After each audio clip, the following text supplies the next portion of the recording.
Hi and welcome to CommunicAsia 2017 here in Singapore. Today I have with me Wong Wai Meng, who is the CEO of Keppel Data Centres. Wai Meng, welcome to our studio. Today you did a presentation on the future of data centres. What is the future of data centres? To Keppel, we define it in a simplistic form. We call it the future of data center must be sexy, S-E-S-I, right? S stands for speed. We need more speed, connectivity in the data center itself. And because of the way data are being consumed and services are consumed, and the way of consumption switching from the enterprise, in the traditional IT to the cloud, right? We believe a new way of connectivity in both technology and business model has to exist to support such change. And it has to be more efficient. E stands for efficiency. It's all about power and cooling, but it's a super hot topic.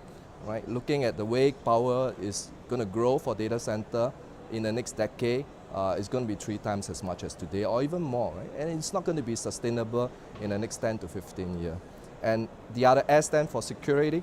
All of us know, security threats has been escalating, and advanced persistent threat APT in the past has always been confined to nation, government to government, G to G. But now you're seeing more and more of such happening to the commercial organizations, right? And if you look into physical security, terrorism is a real threat, and we need to address it. I'm very sure you don't want to cry when it happens to you, and not if it happens to you, very much. And intelligence, is very important, right? 98% of most mission-critical errors and failures are all due to human errors. Right? So it's not just about automation that needs to eliminate that. We believe it needs to go from preventive to predictive and even self-healing capabilities. So we call it sexy in short. I've never heard of data centres called sexy, but nevertheless, we're talking about now making things work better and optimising just about everything we're talking about in business. How do you optimise a data centre? What are the key elements of doing that? Oh, we view it in a very simple form of 3 elements. We call it ACE, ACE in short, so availability, cost, and efficiency, right?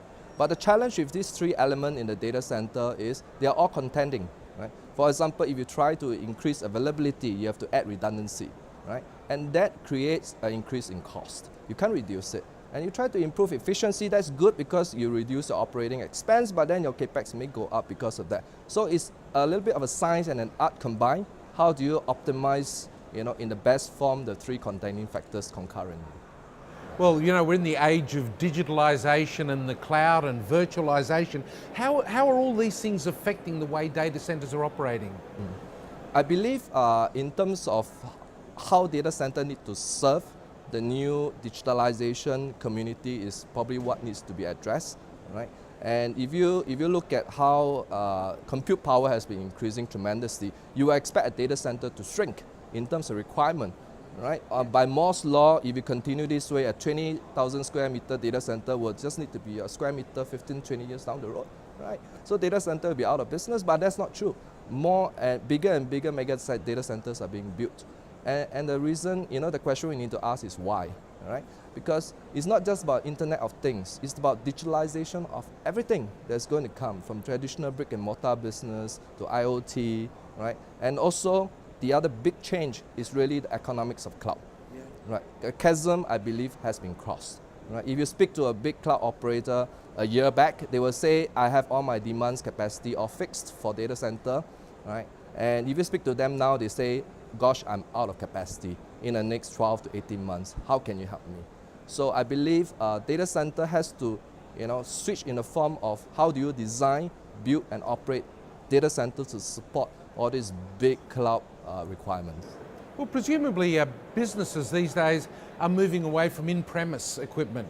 It's difficult for them to maintain and manage, so they have to move to a data center. But how are you able to presume or anticipate the load and the number of people that will be moving to data centers? How do you plan that far ahead? Because you have real estate to contend with, as well as the physical real estate, as well as the virtual side. How do you plan ahead, and how do you manage this growth? Well, if you ask me, managing workload and shifting it from traditional IT consumption to a cloud probably it's going to take longer than building a data center from demolition itself, right? So, and our personal belief is there will never be a single model of consumption. It will always be a hybrid of on-premise, so-called private cloud, and the public cloud consumption. So the whole hybridized model has to be the challenge that the CIO needs to look at. You know, what load that you feel should be moved to public cloud and can be moved to, you'll gain the advantage of the economies. And Singapore seems to be always the centre of development in this particular ASEAN region. Do you see Singapore growing more and more as a data centre, or is even the data centre or the loads spreading across Asia as well? We are seeing Singapore being the hub and the centre of action currently because of our stable political environment, transparent framework, and the amount of connectivity we have, right? And infrastructure stability too. But we cannot assume that Singapore will forever be the hub, because there's two things that we need to really look into. Number one, latency. If an application has latency requirement, you need to be near the customer. So we will see services shifting for such reason. Second thing is data sovereignty laws are coming into force, and it has to be on-site within the sovereign, parameters. Well, we've got a lot of interest in this area, and I think it's going to be the biggest growth area of the industry. We're all going that direction. You're in the right place at the right time. We wish you all the best. Thank you, Tony.